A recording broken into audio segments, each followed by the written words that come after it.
और चलिए आगे बढ़ते हैं, बड़ी खबर का रुख करेंगे जहां महाराष्ट्र में कांग्रेस की दूसरी लिस्ट में 23 नाम, पहली लिस्ट में जारी किए थे 48 नाम। बता दें कि अब तक 71 उम्मीदवार घोषित किए गए हैं। महाराष्ट्र विधानसभा चुनाव के लिए कांग्रेस ने शनिवार को दूसरी लिस्ट जारी की है। इस लिस्ट में 23 नाम हैं। पहली लिस्ट में कांग्रेस ने 48 नामों का ऐलान किया था। पार्टी अब तक 71 कैंडिडेट्स का ऐलान कर चुकी है। महाराष्ट्र में शिवसेना, उद्धव गुट, रकांपा, शरद गुट और कांग्रेस मिलकर चुनाव लड़ रही है।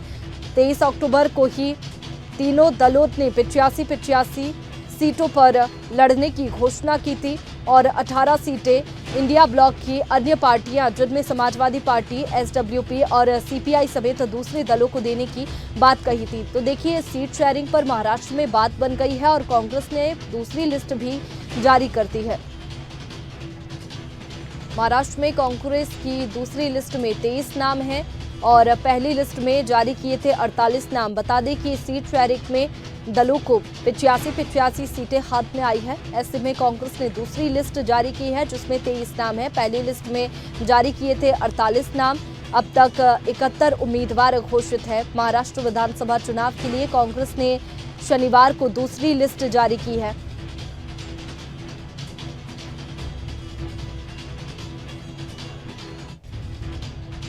इस लिस्ट में 23 नाम हैं। पहली लिस्ट में कांग्रेस ने 48 नामों का ऐलान किया था। पार्टी अब तक 71 कैंडिडेट्स का ऐलान कर चुकी है। महाराष्ट्र में शिवसेना, उद्धव गुट, रकांपा, शरद गुट और कांग्रेस मिलकर चुनाव लड़ रही है।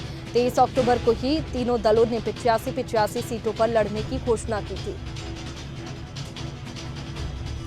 और चलिए इसी पर ज्यादा जानकारी के साथ पॉलिटिकल एडिटर ब्रजेश जैन हमारे साथ में फोन लाइन पर जुड़ चुके हैं। ब्रजेश जी, जिस तरीके से महाराष्ट्र की बात करें तो सियासी समीकरण इस बार बेहद अलग है और महाराष्ट्र में गठबंधन भी जरूरी है। सीट शेयरिंग को लेकर के फिलहाल बात बन गई है, लेकिन कांग्रेस ने अब दूसरी लिस्ट जारी की है जिसमें 23 नाम है। तो क्या आधार रखा गया है, किन वर्गों को साधने की कोशिश की गई है?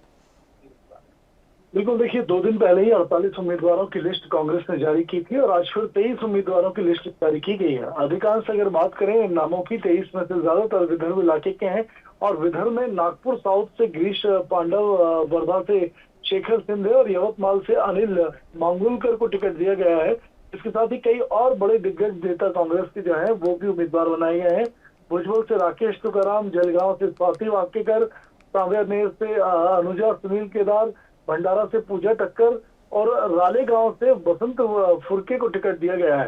देखिए, कहीं ना कहीं जातीय समीकरण साधती हुई कांग्रेस जो है वो नजर आई है। अब तक 61 उम्मीदवारों की सूची कांग्रेस जारी कर चुकी है और अगले एक दिन में एक सूची और जारी होगी जिसमें बाकी के उम्मीदवारों के नाम रहेंगे। अगर इन पूरी हम सूची का विश्लेषण करें तो कहीं ना कहीं जातीय आधार पर पूरे वर्धा इलाके को साधती हुई कांग्रेस इस सूची में नजर आई है। जहाँ जातीय संतुलन बिठाया गया है, वहीं क्षेत्रीय संतुलन पहली और दूसरी सूची में साउथ और वेस्ट महाराष्ट्र में देखा जा रहा है। बिल्कुल ब्रजेश जी, जिस तरीके से मैंने पहले भी कहा कि गठबंधन महाराष्ट्र में बेहद जरूरी है और 5 सालों में जो तस्वीर है महाराष्ट्र की वो काफी बदल चुकी है और गठबंधन बेहद जरूरी है। ऐसे में अगर बात की जाए विपक्ष की, तो क्या रणनीति के साथ में विपक्ष फिर से मैदान में आ रहा है?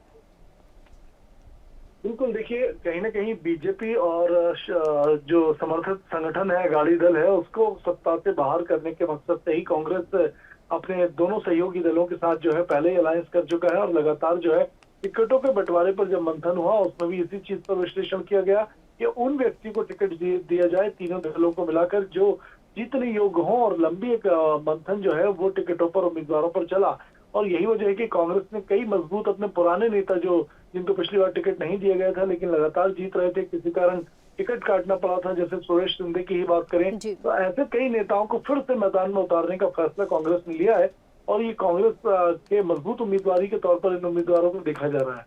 चलिए ब्रजेश जी, बहुत शुक्रिया आपका तमाम जानकारी के लिए। तो देखिए, महाराष्ट्र में कांग्रेस की दूसरी लिस्ट में 23 नाम सामने आ चुके हैं और ऐसे में सीट शेयरिंग की बात करें तो सीट शेयरिंग को लेकर के महाराष्ट्र में बात बन गई है। इसके बाद में कांग्रेस ने अपनी दूसरी सूची जारी की है और दूसरी सूची में 23 नाम सामने आए हैं जिसमें वर्गों का पूरा ख्याल रखा गया है। अलग अलग वर्गों को साधने की कोशिश की गई है। 71 उम्मीदवार अब तक कांग्रेस घोषित कर चुकी है और सीट शेयरिंग में 85 सीटें जो है वो पार्टियों को मिली है। ऐसे में इनमें 48 नाम अब तक कांग्रेस जारी कर चुकी है।